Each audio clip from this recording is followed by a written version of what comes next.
So we're talking about phone screens. Can I get a side of respect with that phone screen? Tell me about Yeah. it. What are we doing? So I'm very passionate about phone screens, and I think some of the recruiters out there are really doing their candidates justice when it comes to phone screening their candidates. I know there's a time constraint, but I just want to kind of it's like a reminder for everyone, and I want to kind of set the tone. Yeah. All right. When Good. it's like when, and I want to say thank you for inviting me. I really appreciate it. Oh, glad to have you. Did you want me to launch that poll before you got started? Oh yes, if you could. Okay. So we have a poll. We're going to launch that right now, and then we're going to kick off. So go ahead and answer that. How long is your typical phone screen? 15 minutes, 30 minutes, 45 minutes, an hour. Oh, an hour would be treacherous. That'll be interesting to see. Yeah. Yeah. So All again, right, thank good. you. The presentations earlier have been awesome. I've learned a lot, Very especially good. the Excel part of it, because I'm a little bit afraid of Excel, but once I get into it, I really really love it. I just don't have the time to build it out like Charlie does. Uh, but no but worries. definitely we'll look into that. But We'll let again, this. thank you for having me become a part of this. Yeah, well, I'm glad to have you. I'm gonna let this poll go for another 20 seconds or so, but I'm gonna pass this off to you. We'll close the poll off in let's give it another couple seconds. All right, we're gonna shut this sucker down. And you want to share those results now or later? Yeah, let's see what the results are. All right. So we're gonna share those. So there's your results. It looks like majority is 30 minutes at 62%. What are your thoughts here? I don't see the results on my screen, so majority Oh, was you're not seeing them? Okay. So results are 15 minutes, probably because you're presenting here.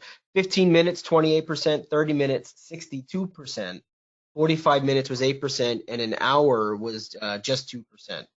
oh, that tells you. So 45 minutes is pretty a good amount of time. I think if you're doing a thorough phone screen. So but I can totally understand if it's like 30 minutes, because that's what time that's the typical time frame that recruiters do. But if you really want to do a good branding, a good I would say 30 to 45 minutes is really good as well. But it's interesting to see the polls. Yeah. What do you All think? right. 30 minutes is plenty of time. 45 in an hour, you're rambling a bit, I would think, but everyone's a bit different. So Giselle, I'm going to jump off. I'm going to let you take it from here, and I'll jump in about 20, 25 minutes with some questions. Okay, perfect. Well, as you can see, my title is "Can I Have a Side of Respect with That Phone Screen?" There's a reason why I titled it that, and I will go into that shortly. But first of all, let me tell you about myself. I'm Giselle Saatchi. I'm with Saatchi and Associates. I've had my business since 2008. We're a recruitment and realty firm, so we do relocate candidates to Atlanta. I used to have my license in California, but since we're full time back in Atlanta, we're only relocating candidates to Atlanta area. But we are a minority-owned and women-owned business. It's straight out of Atlanta. I'm from Atlanta, so.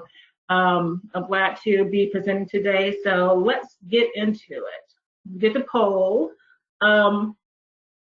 Let's start with the reason why I wanted to talk about the phone screen. It's similarly to like when you go to McDonald's.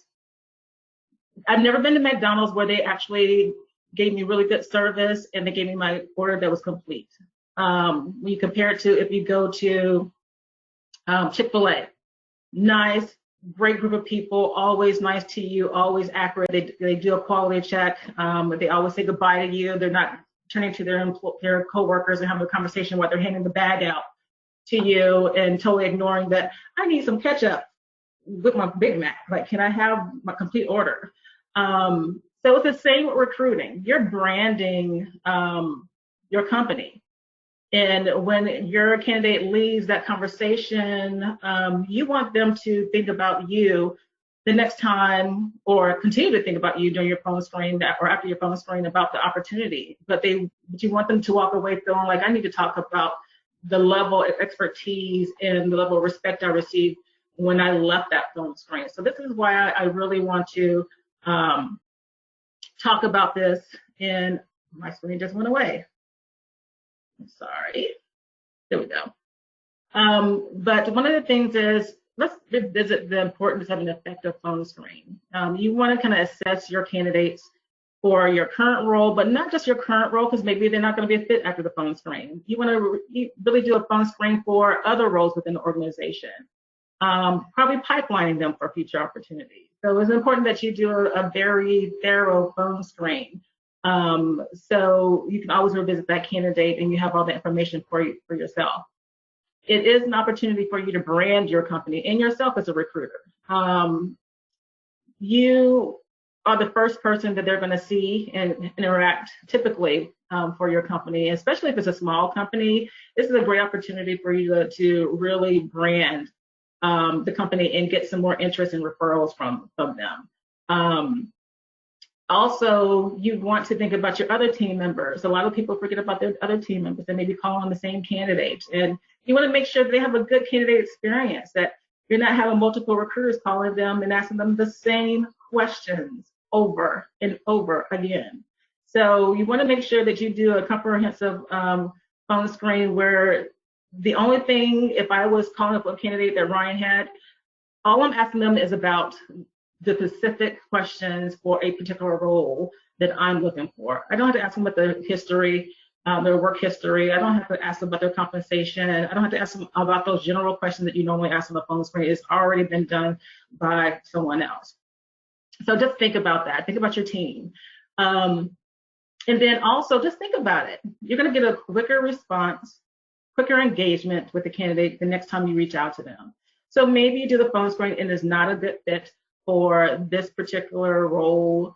It could be a fit for other roles as well. So you'll get a quicker response from the candidate because they walked away feeling really good about the experience they had. So just think about it. The golden rule, everybody remember the golden rule. You want to be treated like you want to be treated. So just think about that.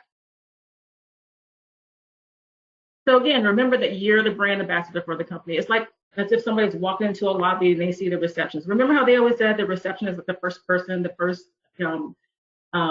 customer service that a candidate receives when they first walk into a company. And you're the same way. They're not walking into the lobby. They're reaching out to you. Your actions determine if the candidate has interest in the current or future role with that company. You set the tone. It's your job to sell the company, and it's your job to sell the role or particular other roles in the future. So just think about how you feel when you speak to a recruiter. So I know a lot of people, their jobs were coveted, and I want to say, kind of brand that name. But just think about how you're feeling right now if your job was eliminated when you're talking to other recruiters. And I'm getting a lot of feedback when I'm a part of the networking groups that they're being ghosted. You're having that conversation and they're feeling like, oh my God, I would never want to work for this company, because now they're telling everybody. They're actually having the conversations about what companies they feel that are not giving them a good candidate experience. So just remember, once you're speaking to candidates, make sure that you're giving them a good experience going forward. Remember, I always say the golden rule. So here are some of my tips for setting the tone. Just think about, you want to exceed your candidate's expectations. With any customer, with any client, with any candidate, you want to go above and beyond. Like for instance, I'm going back to McDonald's and Chick-fil-A. Which one would you rather go to? You go back to the consistent feel-good moment in the Chick-fil-A sandwich, of course. But the feel-good moment when you walked away, you felt like everything was complete and you would go back again. So just think about that. So you want to schedule an appropriate amount of time for a phone screen. For those of you, you said 30 minutes. I usually kind of go about 45 minutes because I really do a thorough conversation. But I like talking to people though. I like to network. But respect your candidate's time as well. Call the candidate to schedule the phone screen. If you can do that, that'll be greatly appreciated, because I can tell you I've spoken to a lot of I'm looking for a D&I program manager / diversity recruiter. And I call my candidates and they're so surprised that I'm actually picking up the phone and calling them to schedule a phone screen. So it makes a big difference. It sets that tone going forward. And I think I've met some really good friends going forward because of just that interaction, because they are so surprised that they're not getting an email with a candidate meeting request, but you actually pick up the phone and to say hello and thanks for responding, or if they're a passive candidate, thanks for giving me a call. I really appreciate it. They like to hear our voice. But then also try to send the benefit summary ahead of time so they kind of can review that. I know a lot of recruiters forget to kind of send that out ahead of time. It kind of saves time, gives them an opportunity to digest all the benefits of the company, and then at the end of the phone screen, you can actually follow up with them and see if they have any follow-up questions on those benefit summaries. So that kind of helps. But also, just as a side note, remember, you are the brand ambassador for not just your company, but you are the brand for yourself. So wherever you go, if you're leaving on your own accord, or if your position was coveted, it's basically, I'm hearing a lot of recruiters and sourcers indicating that they feel like they identify with that company, that they were the company. You're not. You are creating your own brand. Your candidates follow you wherever you go. You're the one who creates that brand for the company. So, but you just remember, you are your own brand ambassador. So just make sure that you give that good experience, because when you call on that person and you're long gone from a certain company, you pick up that phone or send an email to a candidate, they're going to be quick to answer your call. Believe me, they're going to be quick to answer your call because you built that relationship with them, and they'll follow you wherever you go. So just remember that you're not defined by a company. I'm going to kind of hone that into you guys. Also, when you have a phone screen, set the tone, set the stage. I spoke with a candidate this morning, and she indicated to me that the attitude initially when I got on the phone with her was so positive, because she just had a phone interview with another company yesterday, and she felt like she was dismissed, that she wasn't important. It was like she was a number on the docket for the next phone screen. It was so rushed. It wasn't personal. So just think about what you're putting out there. She's going to be more apt to call me or respond to me whenever I need to speak with her versus this other company. So just remember to have a good attitude. And I always put a smile on my face when I talk to phone. Even when I'm tired, I put a smile on my face, just so I can get going and keep, I do back to back sometimes, so I get tired, but I always think about, like, what if it's me on the other end? How would I want this person to set that tone for me? So having the right attitude, a great personality, being upbeat and present, really hearing your candidates and really finding what those push and pulls are, really finding out what their motivations are and speaking to that.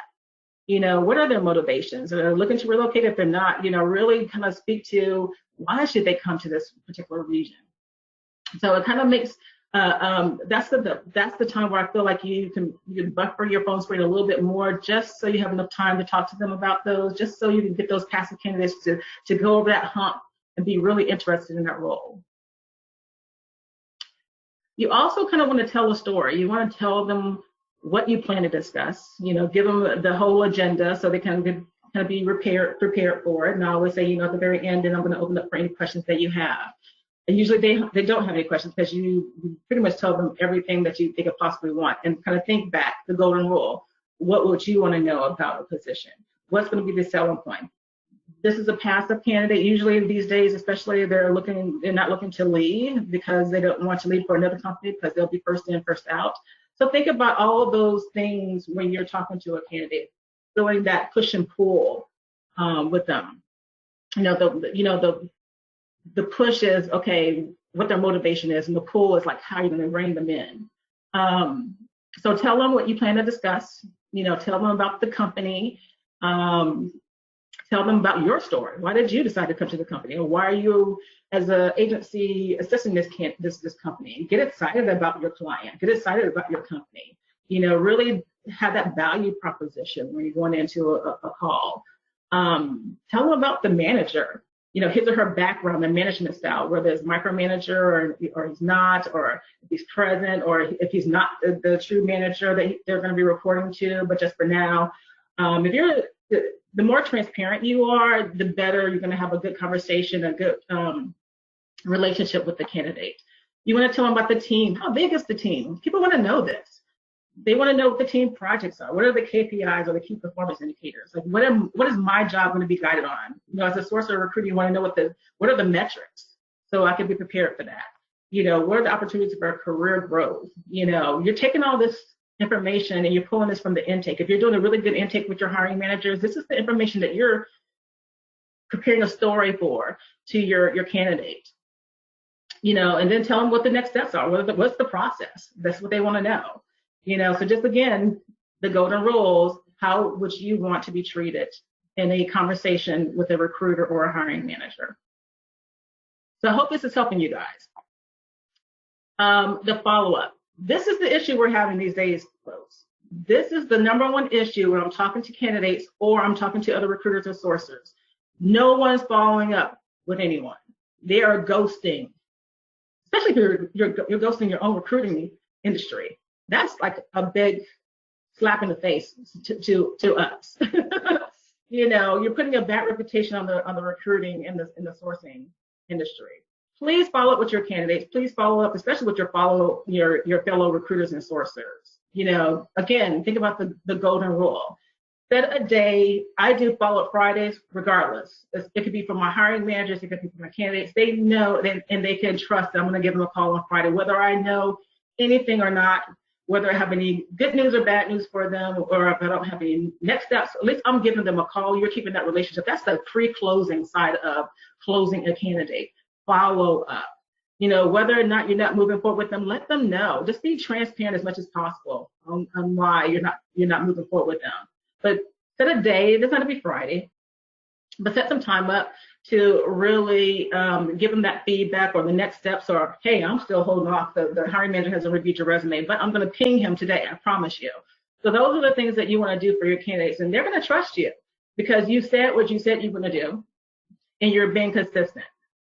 So, you know, don't be like them. You see my hashtag at the bottom. Don't be like them. Don't ghost your candidates. And think about doing a follow-up Friday. You know, it could be a Monday or whichever is a slow day for you. Fridays works better for me because I don't have any calls or any meetings during that day. So that's my follow-up pretty much. So hopefully that kind of helps you in that aspect as well. So leave your candidates feeling respected and informed. You know, you've done an excellent job when your candidate walks away and say, you know what, I have no questions. You answered everything for me. And I really appreciate that. I love it because that means I did an awesome job. And they always tell your hiring managers or whomever that, you know, Giselle did a very good job with the phone screen. Like I know everything about your management style, your team, you know, where you came from, what other companies the hiring managers came from. She told me everything. And then that leaves it up for your hiring manager to just answer technical questions. They don't have to answer anything about the benefits, about the team, about just the organization, because you as a recruiter have done your good job in your phone screen, give them all the information they could possibly need to know to move them on to the next step. I mean, they know the next step, they know everything they can. So your hiring manager will love you when you do that. So just think about that. And just make sure that, you know, they're feeling, you know, you follow up with them and seeing how they feel. Like, you know, after the conversation with the technical, usually there's a person that does a technical phone interview. Follow up with them. See how that technical phone interview, do they feel like, okay, I really want to move on to the next stage, or that wasn't a fit for me. So follow up with your candidates throughout the stage. So again, you're building that relationship long term. And again, they will follow you and they will answer your calls at all times because they felt that respect. So again, I'm going to point back to the golden rule. So next, food for thought. While I'm doing my phone screens, this is what I started incorporating because I want to know, do my candidates want me to email them, or do they feel like or do they want me to give them a call, or should I text them? And a lot of times I'm finding probably about 60% of my candidates, they want you to text them, which I love. So I'm so used to the SMS right now, I'm loving it. But you want to know what your demographics are for each of your different groups. So if it could be system integration and test, if it could be a nurse, you want to kind of know, especially if they're ICU nurses, they don't want you to text because they're so busy. So know your audience and try to find out what your audience wants. Put them in, do personas as far as if you have the FPGA engineer, build a persona for those type of engineers. For each one of them, like for a nurse or whatever you're recruiting for. And then add this to them, to your persona, as far as how do they want to be connected or contacted. That will, really, help you out in the long run. So we already talked about the poll results, but thank you so much. I hope I didn't talk too fast. I didn't go through. I hope I have enough time to answer any questions, but here's my contact information. Feel free to reach out to me. Yeah, no, you didn't talk too fast. You're perfectly good. We do have a question that came in, and you're right on time, so we're perfect. Perfect. What if you don't have all the information? What if you're only given limited information on the team, client, etc.? How do you deal with those roadblocks? I research a lot. So, like I have a client that I just signed an agreement with yesterday. Was amazed that I did so much research on them ahead of time, like who their board of directors are, what their pre-IPO. So when you do a lot of research and you go onto LinkedIn and you build like an org chart, so to speak, that kind of helps to get a little bit more information about that company. But then also use your network, because I have a strong network, which I'm so thankful for, because you have a little coffee with them. Like I just, as you know, I met with Brian Fink from Amazon last week. It was nice to know him and kind of get to know a little bit more about what he does and about Amazon. But you get to use your network.